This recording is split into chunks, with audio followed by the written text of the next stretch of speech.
Prism and dispersion of light. You must have seen a prism in your science lab. What is a prism? How does it look like?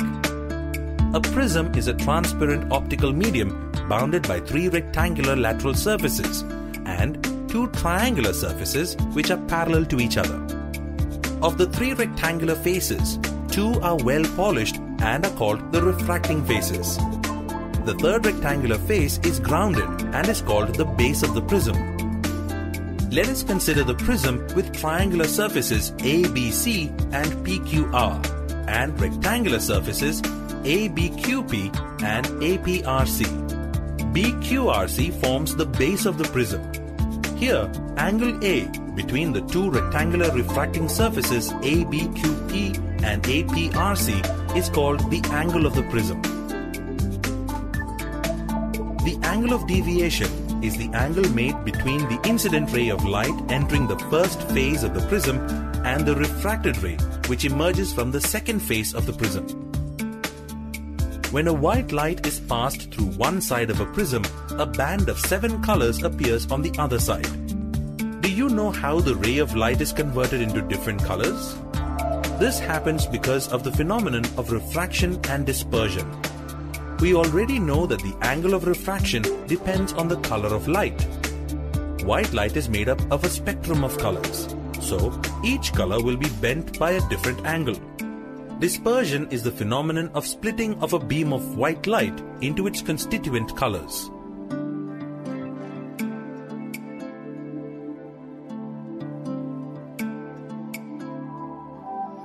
Consider this experimental setup of a torch, a prism and a screen.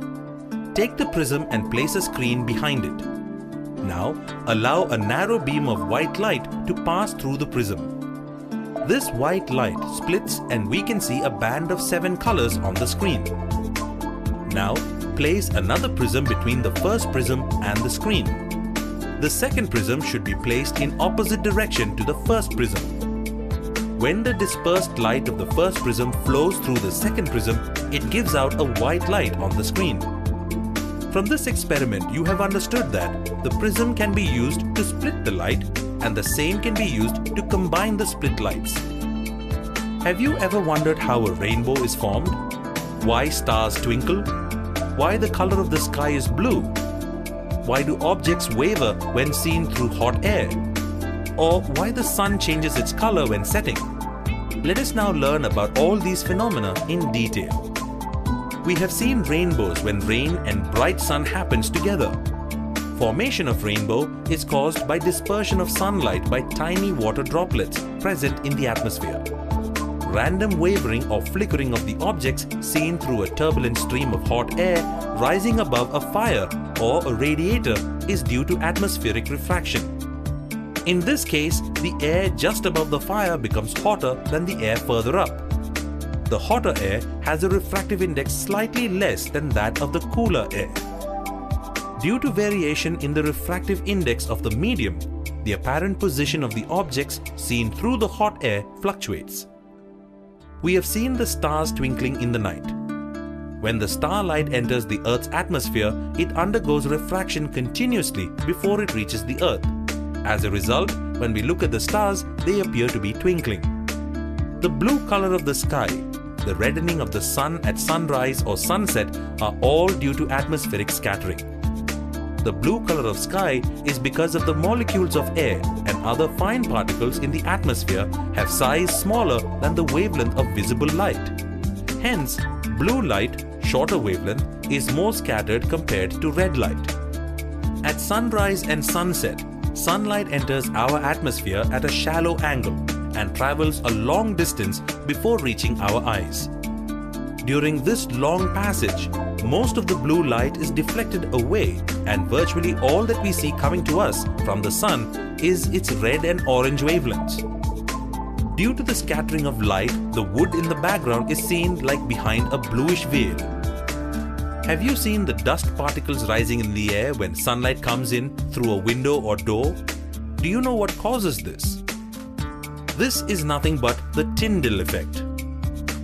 It is caused by reflection of light by very small particles in suspension in a transparent medium. The phenomenon of scattering of light by the colloidal particles is known as Tyndall effect. The Earth's atmosphere is a heterogeneous mixture of minute particles such as smoke, water droplets, dust, etc. When a beam of light strikes such tiny particles, the path of the light becomes visible. The light reaches the observer after being reflected diffusely by these particles. The color of the scattered light depends on the size of the scattering particles. Very tiny particles scatter blue light, while particles of large size scatter light of longer wavelengths. In this lesson, we have seen how a prism works. We have also learned the phenomena of dispersion, atmospheric reaction, and scattering of light. Now we have a question for you to think about. Haven't you noticed the color of the sea? The sea appears blue on clear days. We know that water is colorless. Why does the sea appear blue? Find the answer yourself.